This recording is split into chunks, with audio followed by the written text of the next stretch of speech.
Hello friend, स्वागत है आपका अपने यूट्यूब चैनल स्टडी वर्ल्ड में। तो आज हम लोग जो हिंदी व्याकरण का अगला टॉपिक था जिसको क्रिया यानी वर्ब कहते हैं, तो उसको हम लोग स्टार्ट करेंगे।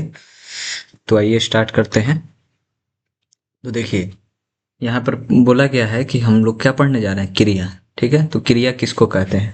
क्रिया है कि जिस शब्द अथवा शब्द समूह के द्वारा किसी कार्य के होने अथवा किए जाने का बोध हो उसे क्रिया कहते हैं। ठीक है, उदाहरण देखिए, जैसे कि सीता नाच रही है। पहला एग्जाम्पल आपका हो गया कि सीता नाच रही है। दूसरा है बच्चा दूध पी रहा है। ठीक है, और तीसरा है सुरेश कॉलेज जा रहे हैं। यहाँ पर क्या हो रहा है, मतलब देखिए, नाच रही है तो नाचना क्या हुआ, नाचना क्रिया हुआ। फिर दूसरा पी रहा है यानी कि क्रिया हुआ, और तीसरा जा रहा है यानी क्रिया हुआ। ठीक है, तो समझ गए। और एक दो एग्जाम्पल और है कि राम पुस्तक पढ़ता है, तो इसमें पढ़ता क्या है, क्रिया है। सूरज चमक रहा है। ठीक है, तो होना भी क्रिया होता है। तो ठीक है, आगे देखते हैं कि फिर बोला गया यहाँ पर धातु। ठीक है, तो सबसे पहले इसमें जरूरी चीज क्या होता है, धातु। जानना पड़ता है कि धातु किसे कहते हैं। तो देखिए, क्रिया का मूल अंश को धातु कहते हैं। ठीक है, पढ़ना क्रिया में क्या है, धातु। पढ़ धातु है। ठीक है, तो यहाँ पे पढ़ क्या है आपका, धातु है। ना क्या है आपका, प्रत्यय है। ठीक है, तो यहाँ पे धातु का बात हुआ, तो क्या धातु आपका कौन सा हुआ, पढ़ना में। पढ़ना में आपका धातु हुआ पढ़। ठीक है, और ये क्या है, धातु पढ़ धातु है और ना प्रत्यय है। ठीक है, अगला ये है, टॉपिक है कि क्रिया के भेद या प्रकार। ठीक है, तो इसको इम्पोर्टेंट इसलिए कहा जा सकता है क्योंकि आपसे डायरेक्ट एग्जाम पे पूछा जा सकता है कि क्रिया के भेद लिखें या बताएं। ठीक है, तो इसको याद इसलिए रखना है क्योंकि आपको डायरेक्ट पूछा जा सकता है। तो क्रिया के भेद या प्रकार यानी कि कर्म के आधार पर कितने हैं। तो देखिए, पहला है आपका सकर्मक क्रिया, दूसरा है आपका अकर्मक क्रिया। ठीक है, तो सकर्मक क्रिया और अकर्मक क्रिया में क्या डिफरेंस है, इसको हम लोग देखेंगे। सकर्मक क्रिया में क्या है, एक कर्म पाया जाता है, दो कर्म पाए जाते हैं। ठीक है, तो यहाँ पे कर्म होगा, थोड़ा सा मिस्टेक है, कर्म होगा, और यहाँ पर भी कर्म होगा।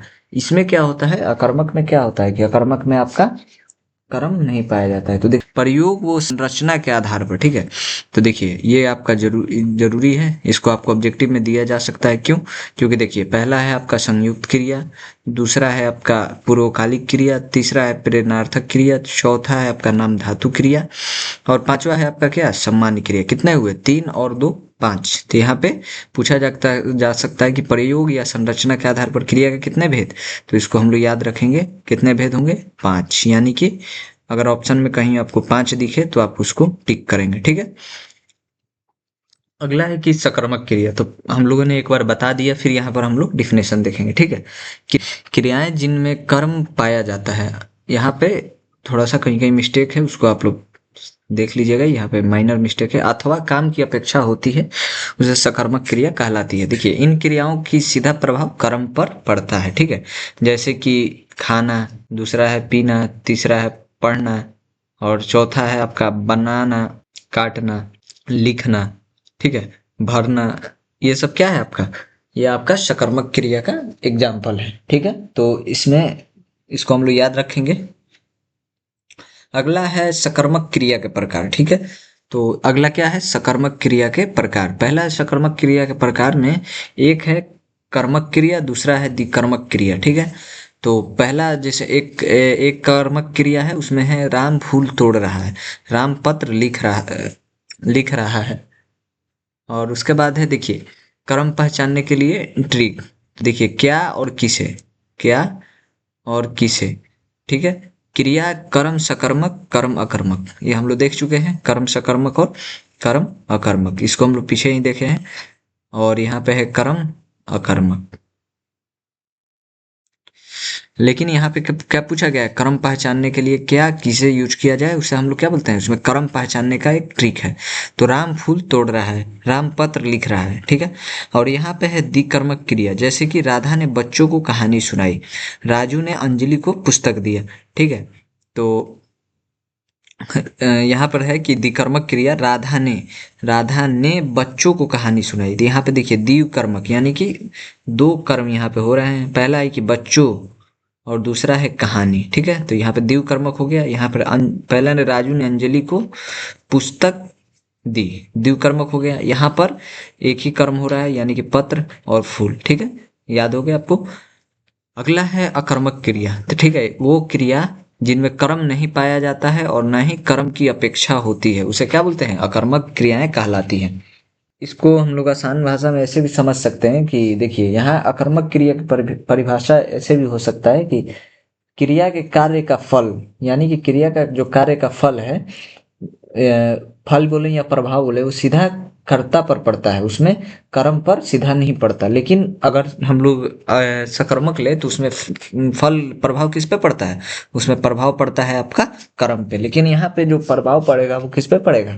वो कर्ता पे पड़ेगा। ठीक है, तो देखिए यहाँ पर सीधा अगर सिंपल हम लोग ले तो सरल आसान भाषा में समझे तो कर्मक के बिना, मतलब बिना कर्म वाली क्रिया, जैसे बिना कर्म वाली क्रिया को हम लोग किस में रखेंगे? अकर्मक में रखेंगे। ठीक है, तो इसमें एग्जाम्पल देखिए, यहाँ पर एग्जाम्पल आपको दिया गया है, जैसे कि हंसना, रोना, पाना, और यहाँ पे जगना, दूसरा है भागना, तीसरा है बैठना, और उसके बाद उठना, सोना, तैरना आदि। ठीक है, तो देखिए यहाँ पर क्या है कि राजू रो रहा है।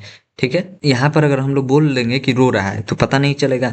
यहाँ पर हम लोग अगर बोल दे कि सो रहा है तो नहीं पता चलेगा। यहाँ पर कर्ता वाला होना चाहिए। ठीक है, कर्ता जो कर रहा है, कर्ता जो है उस पर प्रभाव पड़ना चाहिए। यानी कि रो रहा है, कौन रो रहा है? राजू रो रहा है।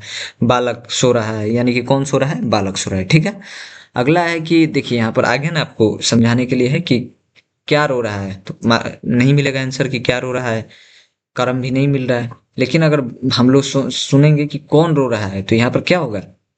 राजू। राजू क्या है? करता है। अगर ऐसे पूछेंगे, अगर इस सवाल को हम लोग मिलेगा तो क्या है? राजू करता है। अगर राजू नहीं रहेगा तो ये सवाल एक मतलब बिना कंसेप्ट के है, मतलब कि कुछ हम लोग को इसमें जवाब नहीं मिला है। अब देखिए यहाँ पे क्या सो रहा है, तो आंसर नहीं मिला। क्या सो रहा है? कर्म भी नहीं हो रहा है। लेकिन अगर हम पूछेंगे कि कौन सो रहा है तो यहाँ पे क्या मिलेगा? कि बालक सो रहा है। ठीक है, बालक सो रहा है। ठीक है, तो बालक क्या है? करता है। अगला है संयुक्त क्रिया। तो संयुक्त क्रिया का एग्जाम्पल क्या है? तो देखिए संयुक्त क्रिया, तो देखिए राम स्कूल जा रहा है। ठीक है, तो राम स्कूल जा रहा है। और दूसरा है पूर्वकालिक क्रिया, चोर उठकर भागा, चोर उठ भागा। ठीक है, तो यहाँ पर कर या दो काम हो तो उसको हम लोग क्या बोलेंगे? उसको हम लोग किस में रखेंगे? पूर्वकालिक क्रिया। तीसरा है प्रेरणार्थक क्रिया, और चौथा है आपका नाम धातु क्रिया। ठीक है, तो इसको हम लोग स्टार्ट करते हैं संयुक्त क्रिया से। तो संयुक्त क्रिया किसे कहते हैं? तो देखिए इसको हम लोग आसान भाषा में जानेंगे। देखिए वह क्रिया जो दो या दो से अधिक क्रियाओं के मेल से बनती है उसे संयुक्त क्रिया कहते हैं। ठीक है, तो इसमें क्या हुआ? जैसे वह घर पहुंच गया, तो इसमें दो क्रिया क्या है? पहुंच और गया। ठीक है, तो पहुंच और गया में आपका क्या हो गया? दो क्रिया हो रहा है, तो इसको हम लोग संयुक्त क्रिया कहेंगे। ठीक है, अगला है पूर्वकालिक क्रिया। तो यहाँ पे देखिए वह क्रिया जो मुख्य क्रिया से पहले संपन्न होती है। तो इसमें हम लोग कैसे समझेंगे? जैसे कि देखिए जब कर्ता एक कार्य समाप्त कर तुरंत दूसरा कार्य शुरू करता है। ठीक है, तो पहली समाप्ति क्रिया पूर्वकालिक क्रिया कहलाती है और पूर्वकालिक क्रिया कहती है। जैसे कि देखिए चोर उठकर भागा, यानी कि चोर उठकर भागा। दूसरा है चोर उठ भागा, यानी कि दो दो यहाँ पे आपको क्या हुआ? पहला, अगर पहला जो क्रिया है वो कंप्लीट होने से पहले दूसरा क्रिया स्टार्ट हो जाता है, उसको हम लोग क्या बोलते हैं? पूर्वकालिक क्रिया। अगला देखिए इसमें एग्जांपल नहीं ऐड हुआ है लेकिन हम बताते हैं। तो देखिए हमें क्या है कि वह खाकर सो गया, यानी से सो गया, मतलब देखिए इसी को हम लोग समझाते हैं। ठीक है, तो देखिए यहाँ पर उठकर और भागा दो है आपका यहाँ पर। तो देखिए भागने से पहले चोर ने क्या काम किया? तो भागने से पहले चोर ने आपका चोर ने जो काम किया वो उठा, मतलब उठ कर भागा। चाहे उठ चोर उठ भागा, हम लोग बोलते हैं ना कि वह दौड़ भागा, यानी चोर उठ भागा। भागा तो, लेकिन भागने से पहले क्रिया क्या किया? उठा। तो इसको समझ गए। अगला है प्रेरणार्थक क्रिया। ठीक है, तो प्रेरणार्थक क्रिया किसे कहते हैं? तो देखिए वह क्रिया जिसमें कर्ता स्वयं कार्य न करके किसी दूसरे को कार्य करने के लिए प्रेरित करता है।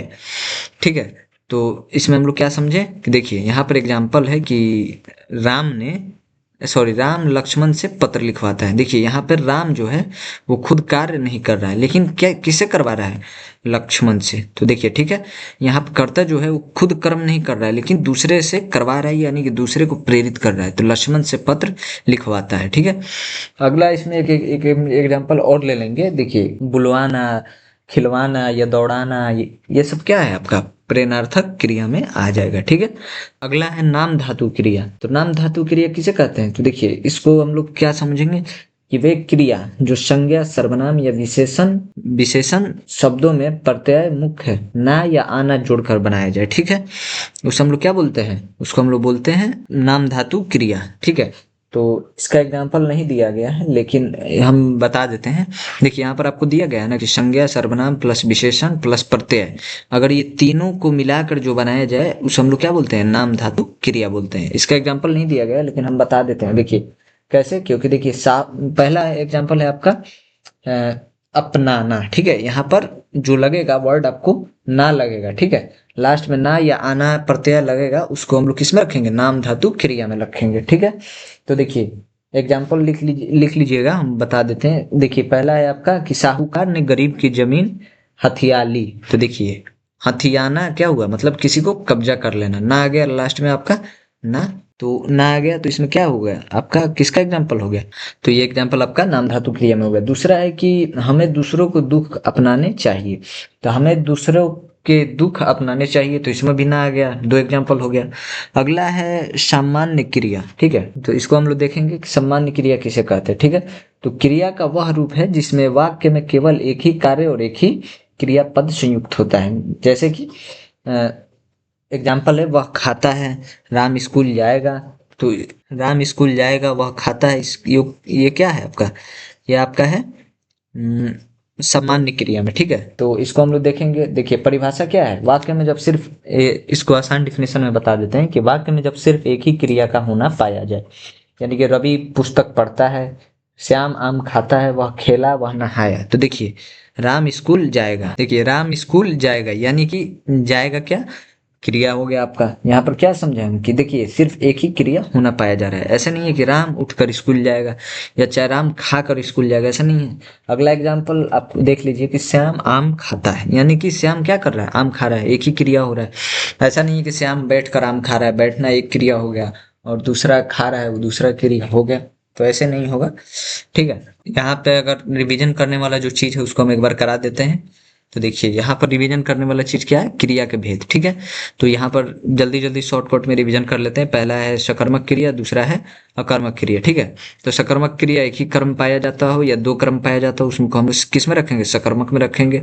अकर्मक क्या है कि देखिए अकर्मक यानी कि यहाँ पे कर्म नहीं हो रहा है, उसको हम किस में रखेंगे, अकर्मक में। यहाँ नाम से ही मालूम चल रहा है। दूसरा है कि दूसरा है आपका कि प्रयोग प्रयोग या संरचना के आधार पर। ठीक है, तो प्रयोग या संरचना के आधार पर। तो देखिए पहला है संयुक्त क्रिया, दूसरा है आपका प्रेरणार्थक क्रिया, दूसरा है पूर्वकालिक, तीसरा है प्रेरणार्थक, चौथा है नाम धातु और लास्ट पांचवा है सामान्य। इसको याद रखेंगे क्योंकि ऑब्जेक्टिव में आपको डायरेक्ट पूछा जा सकता है कि प्रयोग या संरचना के आधार पर क्रिया के कितने भेद होते हैं। ठीक है, अगला आपका है सकर्मक क्रिया, तो इसको हम लोग देख लिए जिसमें कर्म होगा, और उसके बाद है आपका अकर्मक जिसमें कर्म नहीं होगा। ठीक है, उसके बाद है आपका ये संयुक्त क्रिया, पूर्वकालिक क्रिया, प्रेरणार्थक क्रिया, नाम धातु क्रिया, सामान्य क्रिया। ठीक है, तो देखिए इसको याद रखेंगे। इसमें बहुत से लोग कंफ्यूज हो जाते हैं, इसलिए क्योंकि यहाँ पर देखिए दो कर्म होना होता है, पूर्वकालिक क्रिया में दो कर्म होना होता है। देखिए चोर उठकर भागा या चोर उठ भागा, उठना एक क्रिया, दूसरा है भागना, भागना दूसरा क्रिया। ठीक है, इसको याद रखेंगे। तो थैंक यू, मिलते हैं अगले लेक्चर में। इसका जितना भी ऑब्जेक्टिव होगा उसको करने का हम लोग कोशिश करेंगे। जो लोग चैनल पे नए हैं सब्सक्राइब करें, लाइक करें, और अगला क्लास में जुड़ना ना भूलें। इसका जितना भी ऑब्जेक्टिव होगा उसको हम लोग करने का कोशिश करेंगे। तब तक के लिए धन्यवाद।